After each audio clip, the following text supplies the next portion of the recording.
Hindi dictation 100 word पर minute. शुरू। अध्यक्ष महोदय, सदन में पेश किए गए बिल का मैं समर्थन करता हूं। अभी कुछ समय पहले मंत्री महोदय ने जो विचार व्यक्त किए हैं उनमें बताया गया है कि राष्ट्रीयकरण के बाद उद्योगों ने कितनी उन्नति की है। मैं कहना चाहता हूं कि राष्ट्रीयकरण से पूर्व जिस मशीन का दाम 40,000 था, राष्ट्रीयकरण के बाद उसका दाम तिगुना हो गया है। यही स्थिति ट्रैक्टरों की है। जब से यह काम सरकार ने अपने हाथों में लिया है, तब से ट्रैक्टरों के दाम बढ़ गए हैं। इन सब का राष्ट्रीयकरण है, लेकिन सरकार को इसमें लाभ दिखाई दे रहा है। वे ऊंचे दामों पर ट्रैक्टर बेच रहे हैं और कहते हैं कि राष्ट्रीयकरण के बाद इतनी अच्छी व्यवस्था हुई है। पैरा महोदय, मैं भी राष्ट्रीयकरण के पक्ष में हूँ। मैं इसका विरोधी नहीं हूँ। मेरा तो यही सुझाव है कि बिल में ऐसी व्यवस्था की जाए जिससे किसानों को लाभ मिल सके, उन्हें किसी प्रकार की हानि न हो।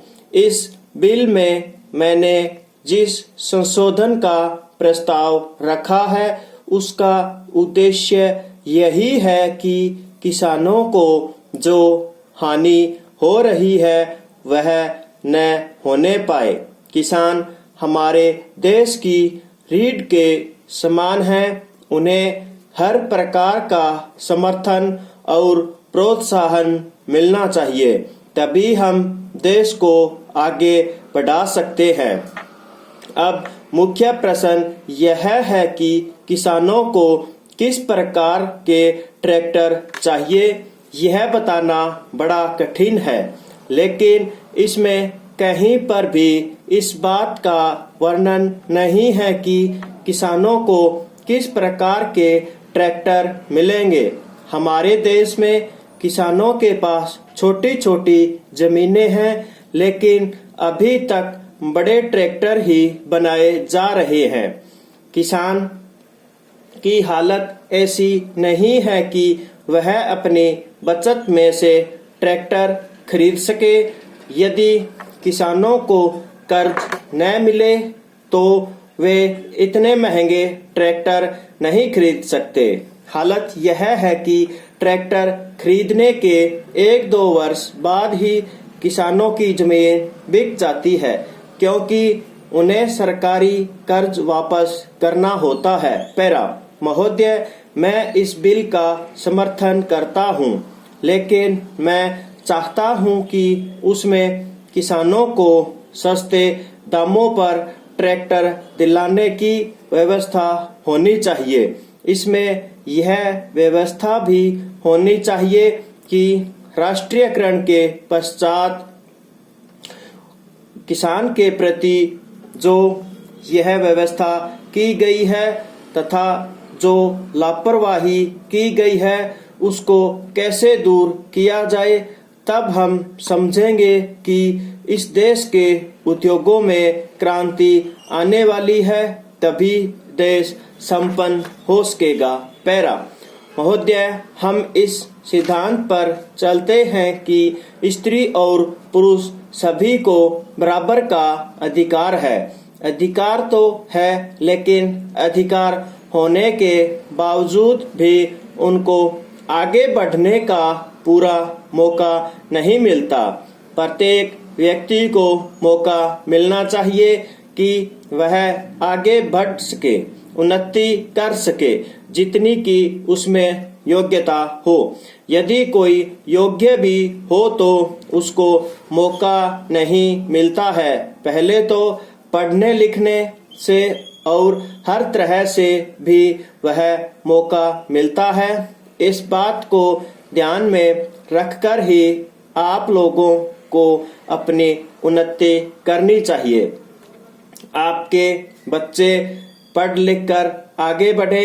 आगे बढ़ने का आशय केवल अधिक कमाना ही नहीं है, हालांकि कमाना भी उसका एक हिस्सा है, लेकिन आपका रहन सहन ऐसे ढंग का हो कि आप हर पैसे को कर सकें। कोई कारण नहीं है कि आप खानदानी पैसे को ही अपनाएं। जो खानदानी पैसे हैं वे बदलते रहते हैं। पैरा, सबसे अच्छी बात तो यह है कि आपका रहने का घर ठीक हो और उसके बाद पढ़ाई हो। यदि ये बातें हों तो धीरे धीरे आपका सारा ढंग बदल जाएगा। आप भी दिल्ली के नागरिक हों जिनकी हर जगह मान्यता हो, क्योंकि आप भी बहुत जरूरी काम करते हैं।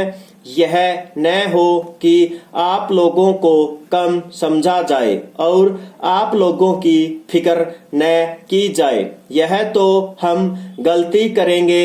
हमें इस देश को बड़ा बनाना है। हमें इस देश को एक ऊंचा देश बनाना है। यहाँ के रहने वाले सब लोग भी ऊंचे माने जाएं। कोई व्यक्ति छोटा न कहलाए।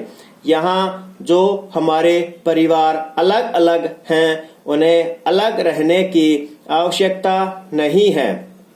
सब लोग पढ़ लिख कर तरक्की करें और आगे ही बढ़ते जाएं। सफाई का काम भी ऐसा है जिसे विभिन्न प्रकार से विज्ञान के द्वारा किया जा सकता है। वह पुराने ढंग से नहीं होना चाहिए। सफाई का काम सफाई से हो सकता है। सफाई से काम किया जाए तो गंदगी कहीं पर नहीं रहेगी। मुझे बहुत दुख होता है कि हमें स्वतंत्रता प्राप्त किए हुए 50 साल हो गए हैं। इस समय में हमने बहुत काम किए हैं। बड़े बड़े कारखाने खोले गए, खेती पर भी अधिक ध्यान दिया गया और उसमें सुधार भी आए, लेकिन कमजोर वर्ग पर अभी तक ध्यान नहीं दिया गया है या हम इस बारे में कुछ कर नहीं पाए हैं। संपूर्ण